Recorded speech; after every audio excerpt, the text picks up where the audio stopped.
उत्तराखंड के साथ बहुत बड़ी गद्दारी किया हरीश रावत ने। ये सारा का सारा जो वहाँ पे इन्फिल्ट्रेशन हुआ, जो बसे हैं ना ये रोहिंग्या बांग्लादेशी, ये सारे के सारे हरीश रावत के संग बसे हैं। तब तक घूसखोरी बंद नहीं होगी तब तक घुसपैठ नहीं बंद होगी, और जब तक घूसखोरी बंद नहीं होगी तब तक अवैध निर्माण बंद नहीं होगा। ये जितना अवैध निर्माण हुआ है सारा का सारा जो रूट है वो है पैसा। पूरा सरकारी जमीन पे उस समय उत्तराखंड हमारा नेक्स्ट कश्मीर बनने वाला, नेक्स्ट कश्मीर। जब तक घुसपैठियों के मददगारों के ऊपर कार्रवाई नहीं होगी, जिन्होंने राशन कार्ड उपलब्ध कराया उनको पकड़िए, वोटर आईडी जिन्होंने मदद किया है डायरेक्ट इनडायरेक्ट, सबको पकड़ के इनकी नागरिकता खत्म करिए, इनको देशद्रोही घोषित करिए। जहां झुग्गी वहां मकान, ये जो नेटिव, ये जो दिमाग में चला गया ना जजों के कि भाई ठीक है पर ये झुग्गी बनाया, इनको उजाड़ना है तो पहले कुछ बना के दो। क्यों बना के दो?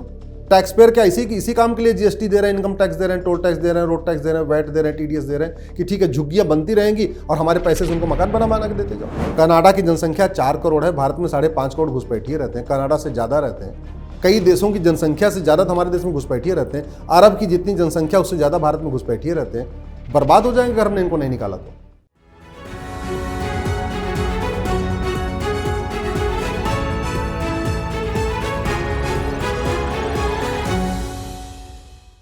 नमस्कार, कैपिटल टीवी में आपका स्वागत है। उत्तराखंड में एक अजीबोगरीब लैंड जिहाद का केस सामने आया है।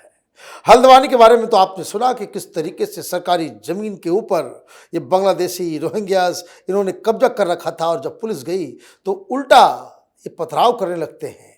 लेकिन अंततोगत्वा धामी सरकार ने हिम्मत दिखाई, बुलडोजर चला और इलाके को खाली करवाया गया। लेकिन क्या उत्तराखंड में सिर्फ एक ही हल्द्वानी है? एक नया केस आया है रामनगर का, जिसे अब लोग वहां के बता रहे हैं कि ये रहमत नगर है। रहमत नगर की कहानी क्या है, ये जानने समझने के लिए हमारे साथ अश्विनी उपाध्याय जी, आपको बहुत बहुत स्वागत है। ये क्या नया बवाल है रहमत नगर का? रामनगर में वन विभाग की जमीन पे पहले 3-4 आते हैं घोड़ा और घास खच्चर लेके, वहाँ झुग्गी बनाते हैं। उसके बाद फिर 4 आते हैं, फिर 6 आते हैं, फिर 8 आते हैं, फिर 10 आते हैं, और ऐसे ऐसे वो 1000 परिवार आ जाता है रामनगर में। वन विभाग की लगभग 1500 एकड़ जमीन पे अपनी झुग्गियां बसा लेता है। लेकिन ये लोग कौन है, कहां से आए? ये सारे के सारे उसमें मेजॉरिटी बांग्लादेशी हैं और रोहिंग्या है, मेजॉरिटी। तो ये उत्तराखंड तक कैसे आ जाते हैं? बॉर्डर पे 2000 रुपए देते हैं, अंदर आ जाते हैं। अंदर आते हैं, उनके पास पूरा सिंडिकेट है, वो सिंडिकेट इनको पहुंचाता है, और बड़े प्लान्ड वे में पूरा जो स्ट्रक्चर हो रखा है पूरे देश में। अभी एनआईए ने छापा मारा था भारत के 55 शहरों में, तो वहाँ इनके ऑफिस मिले हैं, घुसपैठियों के ऑफिस मिले हैं बांग्लादेशी रोहिंग्या के, जिनका काम है घुसपैठियों को जगह जगह पॉकेट में ले जाना, वहाँ उनकी झुग्गी बनवाना, उनको राशन कार्ड बना के देना, उनका आधार, ड्राइविंग लाइसेंस, वोटर आईडी सब बनवा के देना। पूरा प्लान वे में स्ट्रक्चर बना हुआ है। वहाँ का एमएलए होगा उस तरह का, वहाँ का एमपी उस तरह का होगा, इसके लिए हाँ तो बाकायदा उसकी फंडिंग है। यहाँ क्या हुआ है कि 1500 एकड़ वन विभाग की जमीन पे रामनगर में एक पूरी कॉलोनी बना दिया। कॉलोनी का नाम रख दिया रहमत नगर, और बड़े चालाकी से क्या किया, पहले 2000 रुपये दिया आधार बनवाया, फिर 2000 रुपये दिया राशन कार्ड बनवाया, फिर 2000 रुपये दिया बर्थ सर्टिफिकेट बनाया, फिर 3000 रुपये दिया ड्राइविंग लाइसेंस बनाया। जब सब बन गया तो चुनाव आया तो वोटर आईडी बनवा लिया, और जानते हैं वहाँ की ग्राम प्रधान जो है वो खुद ही उनकी मुस्लिम बन गई। तो एक घुसपैठ उन्हीं में से एक प्रधान भी बन गई। आज की डेट में जो वहाँ प्रधान है वो उन्हीं की है। माय गॉड, 4000 वोटर उन्होंने बना लिए अपने, 4000 वोटर। आप सोच लीजिए, इसका मतलब वहाँ 10,000 के आसपास लोग रह रहे हैं। अगर वोटर 4000 हैं तो टोटल जो संख्या होगी 10,000 के आसपास होगी। एक और उन्होंने बड़ी कलाकारी किया कि झुग्गी नंबर 1 वाले ने अपनी जमीन 10 रुपए के स्टैंप पेपर पे झुग्गी नंबर 2 को दे दिया। झुग्गी नंबर 2 वाले ने 10 रुपए के स्टैंप पे झुग्गी नंबर 3 को दे दिया। तो जब प्रशासन पहुंचा, बोले तुम यहाँ कैसे रह रहे हो? बोले जी हमने तो खरीदा हुआ है उससे। तुम कैसे रहे? हमने उससे खरीदा। तुमने कैसे रह रहे उससे? तो उन्होंने आपस में ही 10-10 रुपए के स्टैंप पेपर पे जमीन एक दूसरे को ट्रांसफर कर दिया, जिससे कल को कोई आए हमारे पास तो हम बता दें ये जमीन हमने तो बाकायदा तहसील में जाके लिया है। तो तहसील में जो लेखपाल है, पटवारी हैं, सब माल खाया है, सबने माल खाया है। बिजली विभाग वालों ने माल खा के वहां बिजली का कनेक्शन दिया है। सड़क विभाग वालों ने मोटा माल खा के उनको सड़क बिछा के दिया है। पार्षद उनका प्रधान अपना उनका खुद का हो गया है, लेखपाल ने उनको राशन कार्ड उपलब्ध कराया है, पटवारी ने उनको मदद किया है। पूरा का पूरा जो सरकारी अमला था ना, वो 2-3 हज़ार रुपये में बिकता गया और रामनगर रहमत नगर बन गया। इसलिए मैं बार बार कहता हूं, जब तक घूसखोरी बंद नहीं होगी तब तक घुसपैठ नहीं बंद होगी, और जब तक घूसखोरी बंद नहीं होगी तब तक अवैध निर्माण बंद नहीं होगा। ये जितना अवैध निर्माण हुआ है, सारा का सारा जो रूट है वो है पैसा। और बड़े जिस चीज़ को मैं पहले कई सालों से कह रहा था, कम से कम उसको सामने भी आने लग गया। कश्मीर के बाद जो उनका अगला टारगेट है वो उत्तराखंड है। हिमाचल और उत्तराखंड दोनों राज्य। हिमाचल में इसके पहले की जो हरीश रावत की सरकार थी, उत्तराखंड में उसने देश के साथ बहुत बड़ी गद्दारी किया, उत्तराखंड के साथ बहुत बड़ी गद्दारी किया हरीश रावत ने। ये सारा का सारा जो वहाँ पे इन्फिल्ट्रेशन हुआ, जो बसे हैं ना ये रोहिंग्या बांग्लादेशी, ये सारे के सारे हरीश रावत के समय बसे हैं। क्या फायदा हुआ? वही हरीश रावत जो एक मुस्लिम यूनिवर्सिटी बनाने की बात कर रहे थे ना, कि हम उत्तराखंड में एक मुस्लिम यूनिवर्सिटी बनाएंगे, वही हरीश रावत ने उत्तराखंड के साथ बहुत बड़ा धोखा किया है।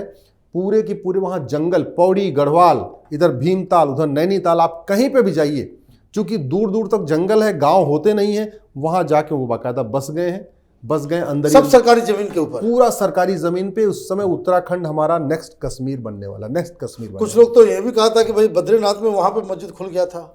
अरे कह तो रहा हूँ, आप इधर से चलिए, हरिद्वार से आगे बढ़िए, आप ऋषिकेश, कर्णप्रयाग, देवप्रयाग, पंचप्रयाग, आगे बढ़ते जाइए, आपको सड़क के किनारे थोड़ा सा अंदर घुसिए, सड़क पे तो कम दिखाई पड़ेंगे, जैसे ही सड़क से 1 किलोमीटर आप अंदर जाएंगे जो हाईवे है, तो मस्जिदें दिखने, सारे मस्जिदें दिखने शुरू हो जाएंगी। बाकायदा वहाँ मदरसे खुल गए हैं, वहाँ पे बाकायदा भेड़ बकरियाँ उन्होंने पालन कर लिया है। सारा कुछ एक तरीके से पूरे उत्तराखंड का इस्लामाइजेशन हो चुका है।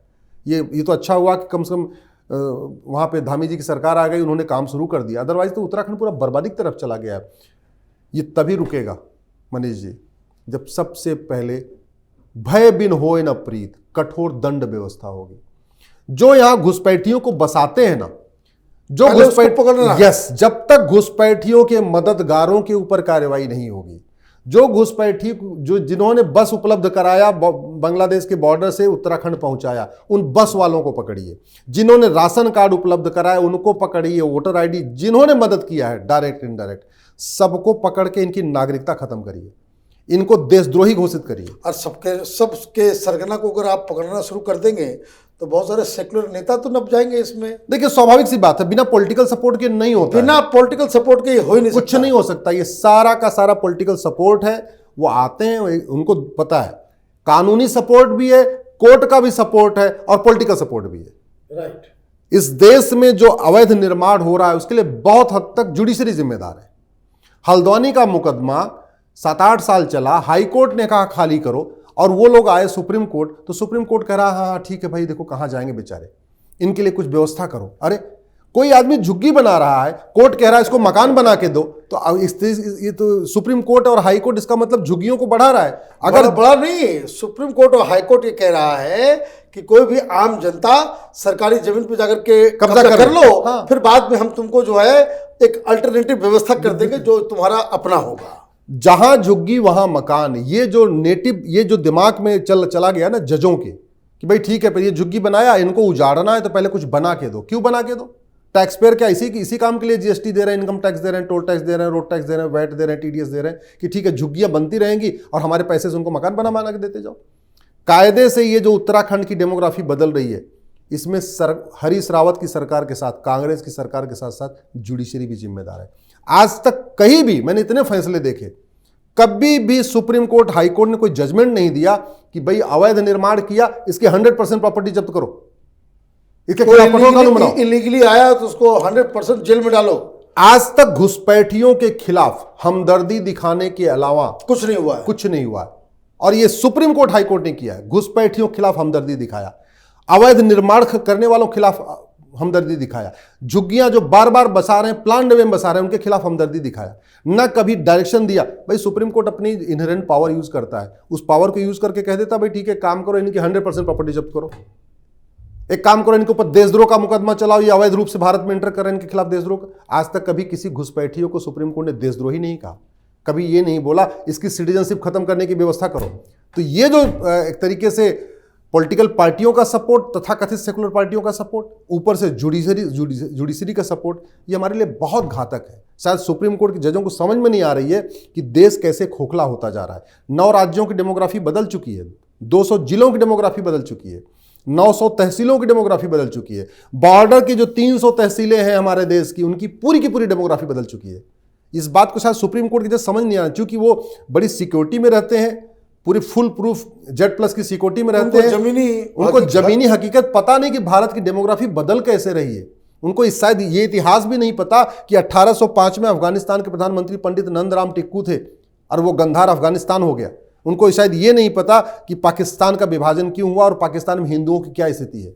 ये जो सेकुलरिज्म चल रहा है ना, ये हिंदू मेजॉरिटी में इसीलिए चल रहा है। ये जो संविधान चल रहा है ना, ये इसलिए चल रहा है हिंदू मेजॉरिटी में है। हिंदू कम हो गए, और वैसे देख लीजिए जहां जहां डेमोग्राफी बदल गई है वहां ये संविधान काम नहीं करता। जैसे बंगाल में संदेश खाली वही कहानी है। ना पुलिस काम करती है, ना संविधान काम करता है, ना कोर्ट काम कर पाती है, ना सेकुलरिज्म काम करता है, ना कोई जो दुनिया भर के इंटेलेक्चुअल जो बातें कोई काम नहीं करती। लेकिन उत्तराखंड से ये भी खबर आ रही है कि बड़ा बेचैनी है इन लोगों में, कि इन लोगों ने तो 10 साल से मेहनत किया, लोग वहाँ पे इकट्ठा हुए, सब कुछ हुआ, लेकिन उत्तराखंड में जो UCC जो लगाया गया है उससे वहाँ के मुसलमान जो है वो वहाँ छोड़ के भाग रहे हैं।